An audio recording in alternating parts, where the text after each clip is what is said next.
Hello dear students. तो आज भी हमारे सामने एक क्वेश्चन है जो कि पूछा गया है JEE mains 2019 10th of April को शिफ्ट 2 में जो सवाल हुआ था, एग्जाम हुआ था। क्वेश्चन हमसे बोल रहा है कि in the formula x is equal to 5y square, जहां पे x and y have the dimensions of capacitance and magnetic field respectively, what are the dimension of y in the SI unit. So what we have to find, we have to find the dimensions of y in the SI unit, right?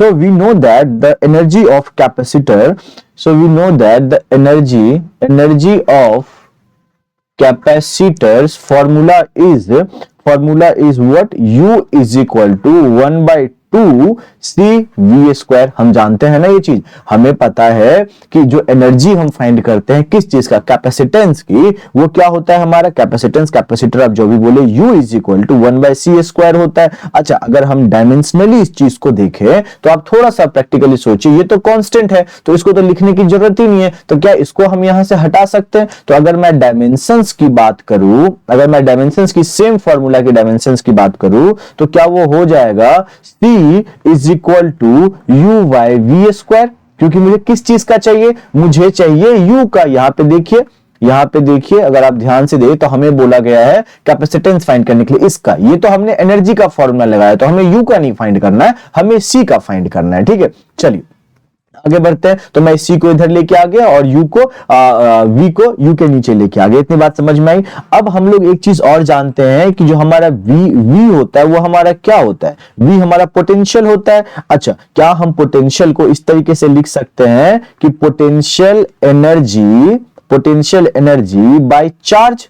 Done, कोई दिक्कत यहां तक? अगर potential energy by charge हम लिख सकते हैं तो सिंपल सी बात है कि नहीं कि C इज इक्वल टू हम लिख सकते हैं U, ध्यान दो यहां पे divided by what, divided by ये चीज जो हमने पोटेंशियल, देखो यहां भी V है और यहां भी V है, तो क्या इसका मैं स्क्वायर कर सकता हूं? क्या मैं इसका स्क्वायर कर सकता हूं? यस सर, कर सकता हूं। तो इसका हो जाएगा U square divided bye Q का स्क्वायर। सिंपल सी बात है। अब इसको मैथमेटिकली आप सॉल्व कर लो, मैं आपको वो भी सॉल्व करके दिखा रहा हूं, आपका काम मैं बहुत लेवल तक इजी बना के दिखा रहा हूं। यहां पे हो जाएगा आपका Q का स्क्वायर डिवाइडेड बाय, यहां पे Q था, ठीक है, ये वाला जो Q है ना, इसी की बात मैं कर रहा हूं, ये ऊपर चला जाएगा ना, Q square divided by U square is equal to what, is equal to, अब हम सब क्या कर रहे हैं, अब हम सबका डायमेंशंस रख दे रहे हैं, अब हम क्या कर रहे हैं, सबका डायमेंशंस रख दे रहे हैं। तो इसका डायमेंशन हो जाएगा A square T square, bracket close कर दे रहा हूं मैं,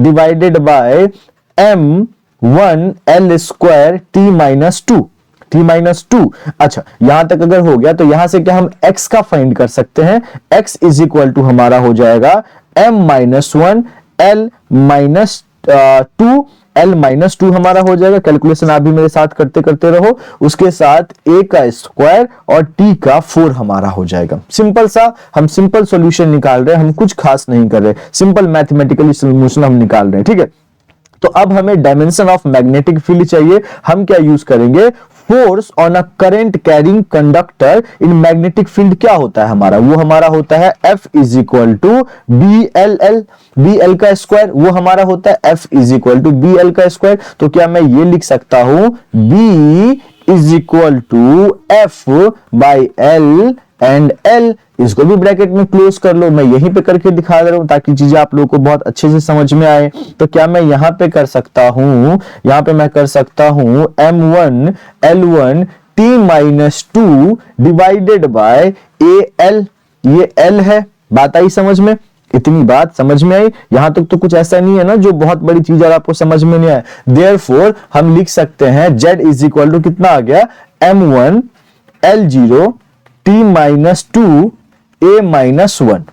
डन, आया समझ में? अब हमने क्या क्या कर लिया, हमने यहां से Z निकाल लिया, हम लोगों ने यहां से X निकाल लिया। अब अगर आप पीछे फॉर्मूले पे जाके देखो जो कि हमें गिवन है क्वेश्चन में, तो ये वाला चीज गिवन है, हमने X और Z कैलकुलेट कर लिया। तो अब हम क्या करेंगे, अब हम Y, बस उस इक्वेशंस को मैंने थोड़ा सा मॉडिफाई कर दिया, क्योंकि हमारा इक्वेशन था X is equal to 5yz²। देखो 5 तो कांस्टेंट हो गया, तो हम क्या कर सकते हैं, हम कर सकते हैं x बाय z², तो ये y आ जाएगा ना। ये सेम चीज मैं यहां पे परफॉर्म कर रहा हूं, ठीक है, as you all can see that. तो ये x हो जाएगा डिवाइडेड बाय y का स्क्वायर हो जाएगा। अब अगर आप पीछे ध्यान से देखो तो हमने x का वैल्यू निकाला है, हमने z का वैल्यू निकाला है, तो हम क्या करेंगे, we will put all the values, ठीक है। हम कर देंगे यहां पे m -1 l -2 a 2 t4 divided by जो भी लिखेंगे उसका होल स्क्वायर कर देंगे। मैं ब्रैकेट, एक स्मॉल ब्रैकेट भी यूज कर लेता हूं।